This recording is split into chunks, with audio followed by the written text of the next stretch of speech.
Jangan kita beribadah yang hanya katanya, hanya melihat orang. Tapi kita belajar bagaimana Nabi itu salat. Nah, pada malam hari ini saya bawa sebuah kitab yang dikarang oleh Syekh Muhammad Nasiruddin Albani. Nama kitab aslinya Sifatu Salatin Nabi sallallahu alaihi wasallam. Ini kitabnya. Lalu malam hari ini saya akan mulai itu, dan kalau berkelanjutan nanti akan kita teruskan bagaimana Nabi itu salatnya. Nama kitabnya sudah diterjemahkan banyak ke dalam bahasa Indonesia. Nama kitabnya Sifat Salat Nabi. Kalau Bapak Ibu nanti berkunjung ke toko buku, silahkan dibeli bukunya. Nanti kita mengaji tas sekali sebulan, tas sekali 2 bulan, sekali 3 bulan, kita buka kitabnya. Bukan katanya-katanya. Kitabnya namanya Sifat Salat Nabi, yang dikarang oleh Syekh Muhammad Nasiruddin Albani. Bapak Ibu kaum muslimin dan kaum muslimat yang dirahmati Allah. Jadi malam hari ini kajian kita akan berlanjut tentang bagaimana Nabi itu salat. Kita melihat Nabi salat, tapi bukan dengan gambar, bukan dengan foto. Dulu waktu kita kecil, waktu ada kene era ada di Los Pasaro, pasar awak gua, tuntunan salat lengkap. Di situ ada gambar yang dibuat, yang ditulis, ya kan? Itulah jadi panutan kita, menjadi acuan kita salat. Mulai dari berwuduknya sampai selesainya. Tapi di situ tidak pernah dituliskan hadisnya. Sehingga kita menganggap itulah tuntunan yang benar, ya kan? Tapi kita tidak tahu ilmunya. Dari mana orang ini mengambilnya? Nah, salah satu yang ingin saya sampaikan, contoh gitu ya, nanti akan kita pelajari dengan detail. Contohnya, dulu kalau kita belajar sholat di surau, di masjid, guru surau kita mengajarkan niat dalam mulai sholat, ya kan? Niatnya berbahasa Arab.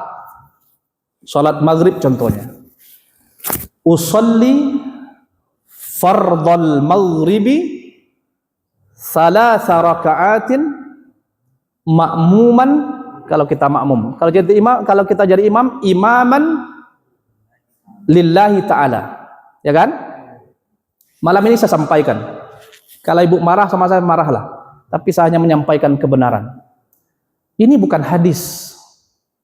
Tidak pernah Nabi mengajarkan kita ini. Carilah, kalau Pak tidak setuju dengan saya, carilah kitabnya. Di mana Nabi menuliskan itu? Tidak ada hadisnya. Itu bukan hadis. Tapi itu hanya ditulis oleh orang-orang. Kalau niat itu dibaca, kira-kira seperti itulah. Nah, kalau Pak kurang yakin dengan apa yang saya sampaikan, Ibu kurang yakin dengan apa yang saya sampaikan, silahkan cari hadis siapa yang meriwayatkannya. Ternyata itu tidak ada, Nabi mengajarkan itu. Mengajarkan usolli itu tidak ada. Dalam ibadah mesti ada niat. Kalau tidak ada niat, tidak sah ibadah kita. Salat umpamanya. Apa fungsi niat itu? Kata Rasulullah sallallahu alaihi wasallam, "Innamal a'malu binniyat wa innama likulli imri'in ma nawa." Sesungguhnya amalan itu tergantung pada niatnya, dan seseorang akan mendapatkan apa yang diniatinya. Fungsi niat itu apa? Kalau kita mulai sholat maghrib contohnya, kita sholat maghrib itu memang sengaja, bukan tiba-tiba saja Allahu Akbar. Tidak ada niat. Turun dari Ondara, Bapak Ibu pergi ke pasar, ya kan? Turun dari Ondara, Allahu Akbar, tanggung pengapura. Ini tidak sah ibadah sholatnya. Sama juga dengan puasa. Tapi tidak ada itu yang diajarkan oleh, ada sebagian masjid yang setelah sholat tarawih itu ikutin, atau imam langsung otomatis mengikuti. Nawaitu sauma ghadin fardan lillahi ta'ala. Coba ibu datangkan dalilnya kepada saya. Bawa besok bukunya. Di mana hadisnya? Tidak ada. Tidak ada. Lalu bagaimana itu? Kira-kira kalau niat itu diucapkan, begitulah lafaznya. Tapi Nabi tak pernah membaca itu. Nah, dulu awak ya jadi itu dia ajar naik guru ya itulah ya kan. Awak dulu masih awam. Rupanya tidak ada Nabi mengajarkan itu. Berapa banyak orang yang menganggap itu hadis, yang menganggap itu tuntunan ibadah yang benar, yang lengkap. Ternyata tidak ada. Jadi apa? Ibu tengok, bapak ibu tengok, kalau imam Masjidil Haram sholat, kan di syuting tu kan ya. Tengok sudes tu sampainya sampai apa imam tu kan, stau, luruskan, mu'tadilu, rapatkan, ini kan. Sholli fardal maghrib. Ada cerita itu ya. Sudah lurin ya kan, ya kan. Kalau kata sudes, Allahu Akbar, tidak ada baca sholli. Tidak ada sengaja aku sholat maghrib, sholat isya, pakai sarung, pakai kopiah, menghadap kiblat, sebagai makmum, sebagai imam, tidak ada. Langsung. Tapi tetap niat apa? Niat itu dalam berbagai kitab disebutkan huwa amalul qalbi. Dia adalah pekerjaan hati, bukan lidah. Kecuali ada dua ibadah yang niatnya dilafazkan. Apa itu? Bapak ibu pergi haji dan umrah. Sampai di miqat itu niatnya dibaca. Selain itu tidak ada. Kalau salat, kalau puasa Ramadan wajib niat. Tidak tak lo ngawak awak mau le bulan puasa tu.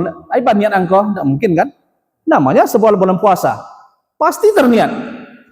Kalau puasa sunnah, salat subuh tidak ada minum. Orang lazan tidak ada minum.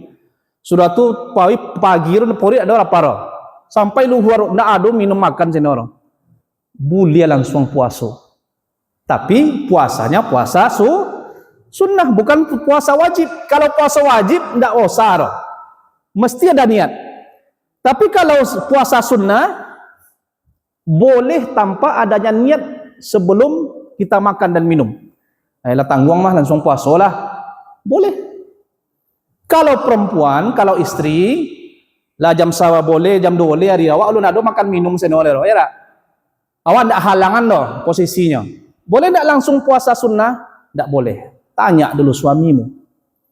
Bang, dia nado makan minum dari pagi dah bang. Puasa orang enggak ai? Tak apa-apa kau mah. Lele baru wajib pokan dan rasa minggu di pokan kau. Dia wajan puasa lah. Ai ngerti? Tapi kalau puasa lah, siko ya bang tadi. Tiba bini nak minta izin setengah hari lah nyawa, nak lah boleh lah, tak lah, nak lah. Era, kalau istri izin dulu sama suami. Kalau untuk puasa kalau puasa wajib izin tak sama suami, tak perlu, itu Allah yang mengizinkan, Allah yang menyuruh, ya kan? Wajib, kalau puasa wajib itu tidak ada izinnya. Tapi kalau puasa sunnah, Senin Kamis tu, jangan nak coba-coba lo puasa kalau tidak izin. Nyong bi laki na nelok ro bele nya ira bini renggo Senin Kamis nyo puasa mah ya kadang ada ndak lo perlu harus basobut tori sebenarnya nya kebiasaan bini awak ro bele awaknya ro tapi kok tibo ko turu ira nya bini go poe dinas luar ka suami go poe marantau poe mandompeng ka potena 3 hari sampai hari nak balik hari sanoyan lah subuh lah. Berarti dia 3 hari tidak memenuhi kewajibannya. Itu tanya lo, dan puasa bang, beli apa?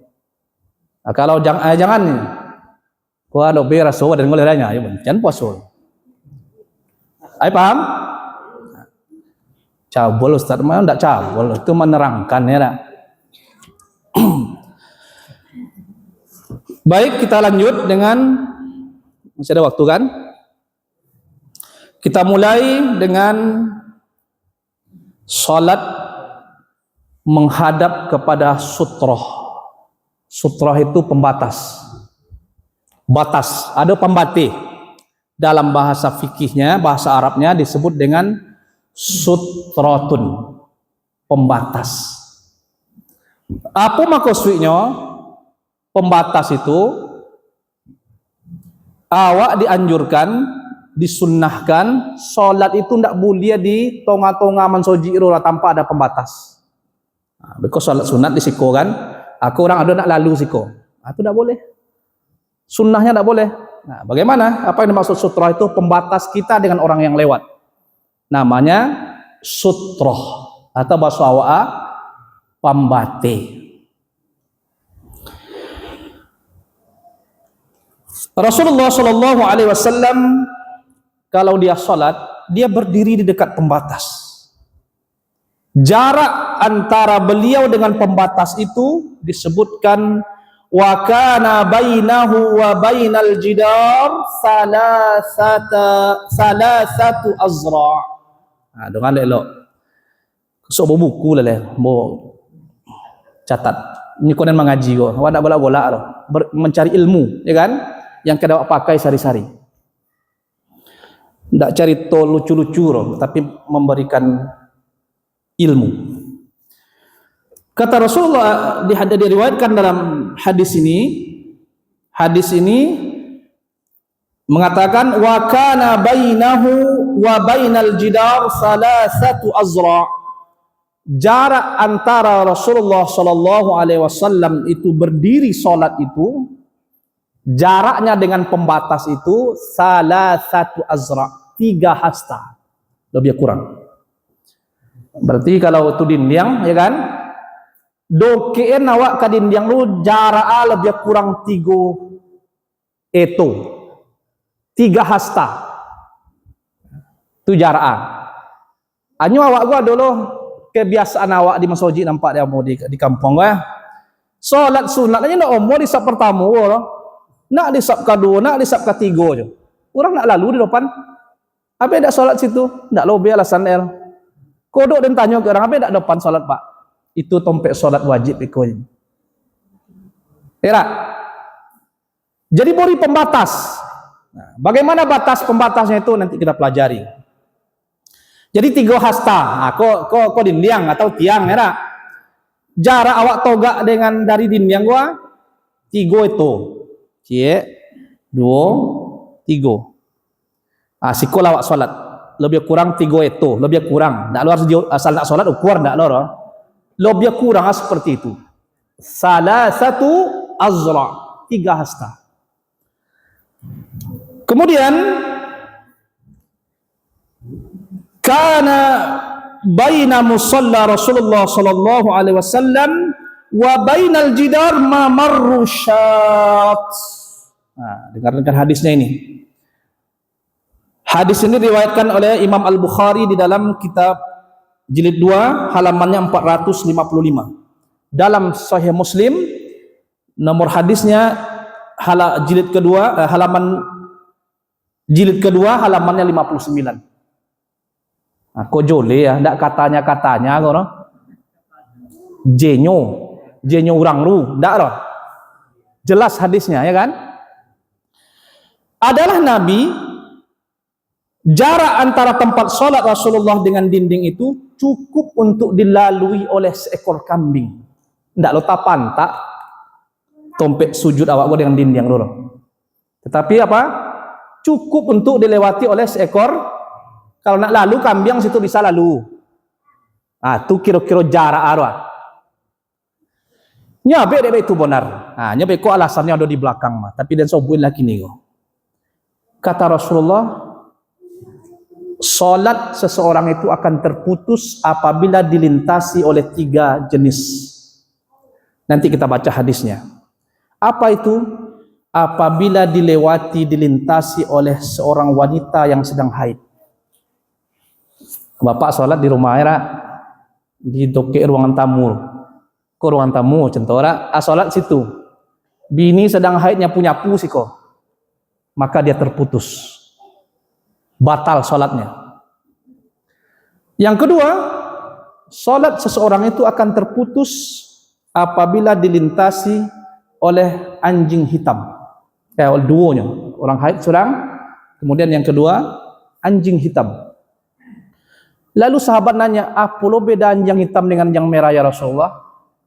Fa inna qalbal aswad syaitan. Anjing hitam Kulit hitam, mata hitam, talingo hitam, sagala hitam, poru hitam, lidah pun hitam. Anjing hitam itu kata Nabi adalah syaitan. Kalau lewat anjing, lewat perempuan yang sedang haid, maka terputuslah sholatnya, batallah sholatnya, ulang lagi. Itu salah satu penyebabnya. Kita lanjutkan. Wa kana baina maqamin Nabi sallallahu alaihi wasallam wa bainal qiblati mamar rasyad. Itu tadi tempat lewatnya kambing. Bisa lalu kambing di situ. Kemudian kata Rasulullah sallallahu alaihi wasallam dalam hadis selanjutnya, la tusalli illa ila sutratin. Janganlah, ini larangannya. La tusalli, janganlah engkau salat illa kecuali ila sutratin, kecuali menghadap sebuah pembatas. Tak boleh di lapangan luar semboyang kalau ada batir. Ini larangan. Tak boleh mak tino semboyang di belakang tentana di tengah-tengah mensoji gua tentang kubat tu tak ada pembatir. Tak boleh. Apakah solat kami tak sah? Sah. Tapi sunnahnya harus ada pembatas. Apa pembatasnya? Lotan tas itu depan awak ro, orang nak lalu. Lotan aku depan awak ro. Lotaan kalau di masjid masjid orang lah pengajian, lah kajian orang tu, ndak ceramah golak-golaknya lero. Atu ado biasa balotaan sutroh tadi tu. Babuek dari papan ini batompan. Tengok di masjid mana Al-Furqan. Al-Furqan tu ada. Bahasa dion tompek tu rumah. Apa dah mau terus sutroh. Ini kadang ndak boleh kita lewat depan orang solat tu. Taruh benda di situ. Apa benda-benda yang mulia? Beko dalam hadisnya Pak jelaskan. Wala tada ahadun yamurru baina yadaik fa in aba faqatilhu fa inna ma'ahu qarin. Kata Nabi apa tadi? Lanjutan hadis tadi. Janganlah engkau salat kecuali menghadap sebuah pembatas, kecuali ila sutrah, kepada pembatas. Wala tada ahadan yamurru baina yadaik, dan jangan engkau biarkan seseorang lewat di depanmu sementara engkau sedang salat. Fa in aba faqatilhu fa inna ma'ahu qarin. Dalam hadis lain 3 kali awak boleh melarang orang tu salat lewat.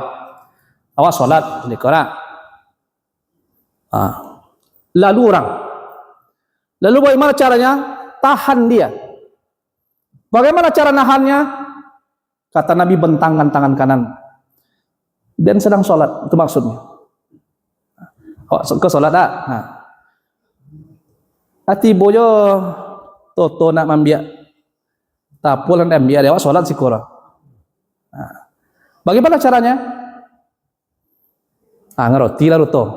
Jangan lewat loh. Ya. Kata Nabi 3 kali. Ndak jo mau 3 kali boleh. Faqatilhu, maka bunuhlah dia. Fa inna ma'ahu qarin. Karena dia ada setannya. Korea atau ndak? Bunuh ama. Faqatilhu, bunuh dia. Tapi kini hari yang payah memang praktek di rumah. Ndak mungkin dibunuh orang gara-gara turu kami itulah. Tapi perintah Nabi itu menunjukkan itu adalah sinyal bahwa itu ini keras. Tak sambaran dia awak pakai semua yang orang gitulah maksudnya. Fa inna ma'ahu qarin, karena dia bersama setan, ada setan, apa setan budak lemah. Itu bahasa kasar awak Jadi mendokeklah. Jangan salat sunat di sab kedua itulah pemahaman tadi ilmu tadi kalau anda berilmu ya payah. Nak di situ ya salat mah. Apa ndak depan Pak? Itu pakai salat wajib iko aja. Apa salah? Dekatkan ke dinding. Iya. Kemudian sop, itulah betul mah. Sop kedua jangan tadoke benar kai kor orang loh. Hanya adalah surau mensoji mah. Apa ya awak pelin gopok tinggi ora. Mata sopi puri awal. Nak maju ke teo kono palo. Dek kaki orang loh. Kadang dek citan orang loh sedang togak ora. Maka kasih dia jarak seperti ini. Akulah betul mah. Sop itu, rapatkan sop itu hanya antara kita sejajar itu. Rapatkan tumit dengan tumit, bahu dengan bahu. Jangan tutuplah celah-celah yang kosong, kata Nabi. Karena setan sama dengan anak kambing yang berlarian antara induk-induk. Bapak anak kambing berlari-lari, begitulah setan ketika sholat tuh. Maka kata Nabi apa? Tutup celah yang kosong. Tawin kaki awak, jangan ngaci loh lah. Kok hitam bonar kaki kawan sebola, tidak masalah, dia sudah wuduk mah. Tapi kalau tidak biasa agak goli. Dulu orang mah awak doken kan lari yo, awak doken lari yo. Di hontam kaki awak sudah tuh. Kenapa? Ilmu tidak ada. Kalau tidak ilmu itu Pak. Dan pernah kejadian, aku ambos pribadi marasona ya. Waktu itu dan dalam perjalanan tope di Potai, sholat di Potai, Potai pun mau turun, Kota Baru, masjid terakhir sebelah kidal, sudah tidak ada masjid tapi jalan nama sebelah kidal lah, ada simpang ke kanan, ada simpang ke Kataran mah, dan sholat di situ. Waktu sholat berhenti sholat Jumat pokan, sholat di situ. Awak sedang sholat sunat, orang nak khutbah, merintih lah bapak-bapak tadi, maka orang praktekkanlah perintah Nabi tadi. Dan tahan sini kau kan, ada yang muar, matahannya, akhirnya dirompak ya, Anak lama sudah sholat, orang khutbah mulai lah, imam mulai nanya mimbar, ya kan? Khatib mulai nanya mimbar, ndak sonang hati nampak dia dan santainya kan, dia nyo, contoh nengok belakang, hampir lah, bongi kena gitu karena tidak berilmu, dan paham lah berarti nak ngerti lah gitu kan. Lalu setelah khutbah khatib yang pertama, kan khatib kan duduk ada, keluar aja ya betul-betul keluar, atau betul-betul nak malu penangi hati itu kan, disipalut tu dengan luar, diseser tu materi mumpe maleh nyebat batahan dengan awak sholat kan, sudah sholat diturui dan bapak gogo satpam di rumah Pak Zulkifli nya kurang-kurang kata Pak Zulkifli mantan wakil bupati, dan sopin ke Pak siapa nama Pak Zulkifli dulu. Dan nak kenal, sudah itu kenal dan tanya ke orang kan, ya sudah itu diturui lah kan, mau bang, begitu Rasulullah mengajarkan awak bang, kalau orang sedang sholat, tak boleh lagi malintir bang, kok ada orang malintir di surat tahan dan Nabi bukan yang bohongi ke bang, tak mau dan bang, memang nak ditumbuh dan jaya. Jadi kok mempraktekkan sunnah kok, kalau diantara orang-orang tak ngaroti, ya harus hati-hati jo, jangan dicokik orang loh. Kalau Nabi kan tahan dia kan. Tahan dia, jangan sampai lewat. Jadi kalau awak dan samo-samo lama ngaji, itulah orang sholat sini. Begitu. Lalu selanjutnya,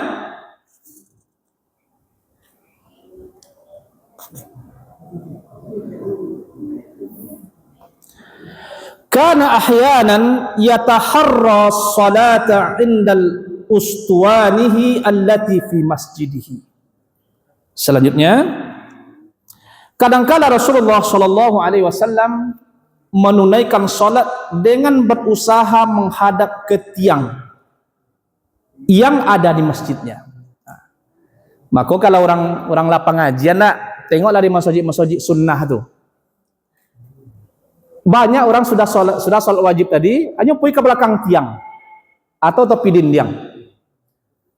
Jadi kalau sholat Jumat, bapak-bapak sekalian, sholat Jumat, sholat sunat itu tengok bukan yang kenaman, tidak akan dilintir orang. Tapi kalau di Masjidil Haram apa yang prakteknya? Di Masjidil Haram mungkinlah masuk status darurat turun. Palu awak tersiput orang. Kapalu awak, lah komat orang Allahu Akbar. Itu baru buin cari tempat sholat kan? Sedang sholat sunat jangankan sutroh tadi. Jangankan pembatas tadi, kapal aja tak siput orang. Tapi maklumnya lah, jangan bohongin lagi orang lah. Maklumnya lah, karena sesak. Lah, habis waktu. Baik. Dan selesain dulu sebentar. Jadi mencari tiang. Dan boleh awak salat itu mencari punggung kawan. Ada kawan awak salat di belakang tiang, merah. Tujuannya tiang itulah pembatasnya. Carilah di belakang kawan awak tadi, mengaduk ke punggung. Sambung terus. Atau ada orang sedang berzikir, ada orang sedang berdoa, salat di belakangnya. Nyuruh pembatas awak. Hanya nembedo ndak berilmu kok. Orang salatnya geser loh. Awak mencari punggungnya untuk bate lah geser loh. Begitu. Jadi harus berilmu kita dalam salat ini. Kana yu'arridu rahilatahu fayusalli ilaiha. Dan terkadang Rasulullah sallallahu alaihi wasallam menjadikan tunggangannya sebagai pembatas. Nabi kalau pakai unta, di togaan unta di parkiran di kobe unta maka Nabi salat di belakangnya. Boleh itu dijadikan pembatas. Kemudian bulialo dijadikan Nabi pernah salat, bahkan sering kalau salat malam menghadap kepada kasur yang mana kasur itu ada Aisyah sedang berbaring di situ. Boleh. Aisyah sedang berbaring di situ, lalu Nabi menghadap salat ke kasur Aisyah itu. Aisyah sedang baring di situ, sedang buliang. Boleh ya? Menghadap pembatas itu dijadikan. Kemudian selesaikan pembahasan ini sedikit dulu, tidak apa-apa.